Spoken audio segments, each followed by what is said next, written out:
Have you ever noticed how the absolute most profound truths in life are usually, well, the simplest? Today, in this explainer, we're looking at a frankly fascinating piece of source material from a children's channel called The Tiny Tutors.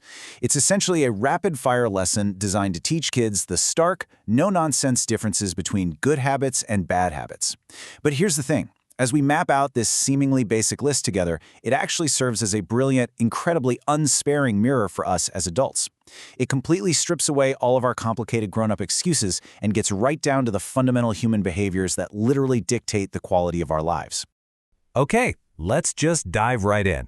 We're going to structure these behaviors into 4 basic pillars of life. 1.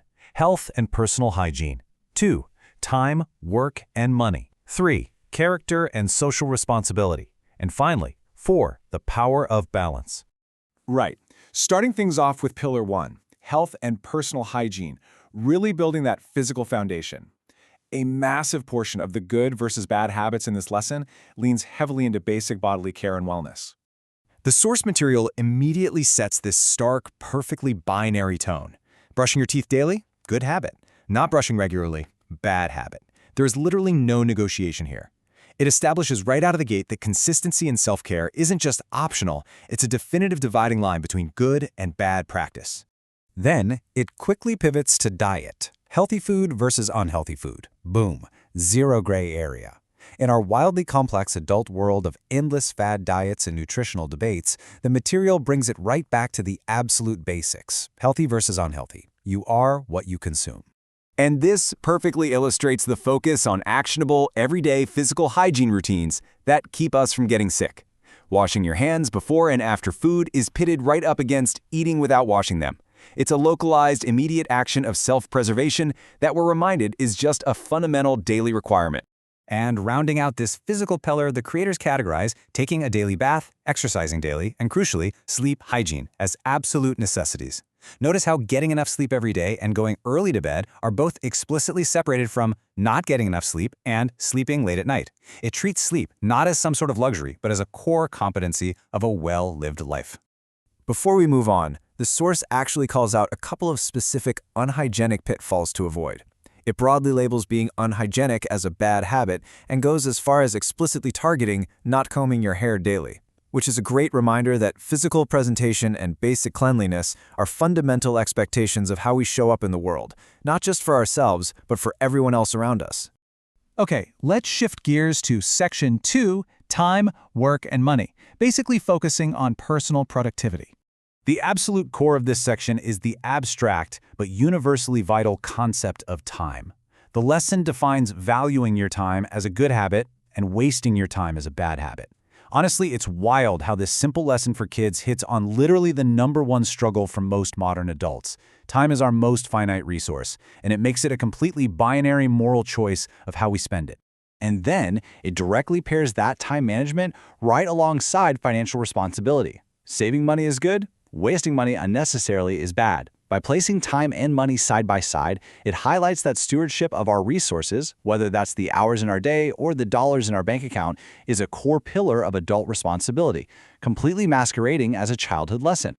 So the real takeaway here is that these specific habits, reading books daily to sharpen the mind, maintaining an organized room for environmental clarity, and finishing your work on time, they form the true backbone of a highly effective daily routine. This material doesn't let us off the hook with vague concepts.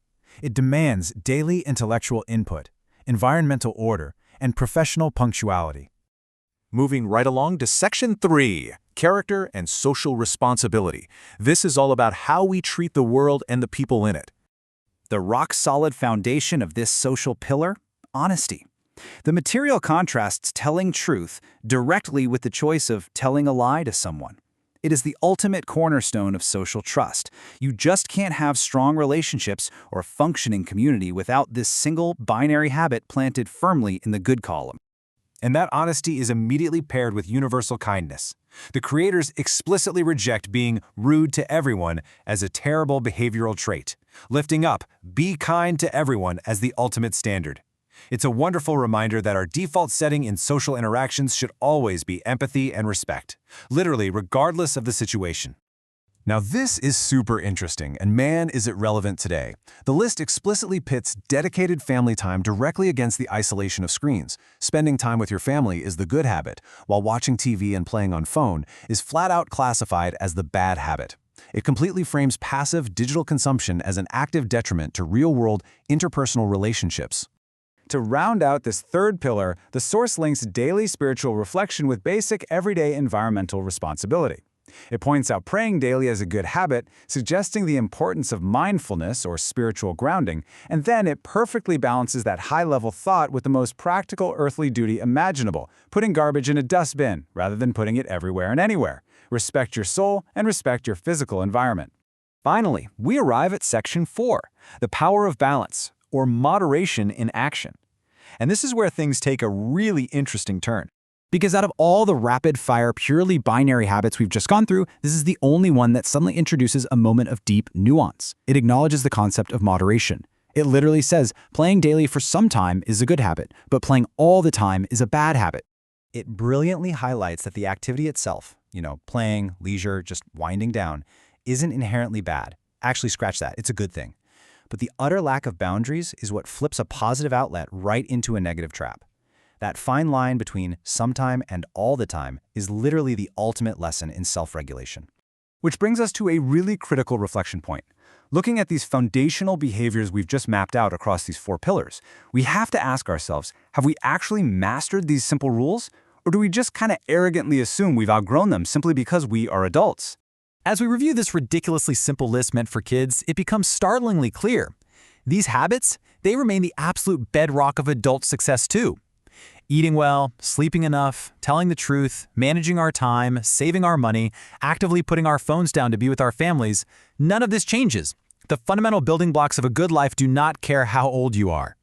So I'm going to leave you with this final, somewhat provocative thought to wrap up our explainer. If the foundational rules for a healthy, productive, and kind life are truly this basic, just a series of clear, simple daily choices, why on earth do we so often insist on making our lives so complicated?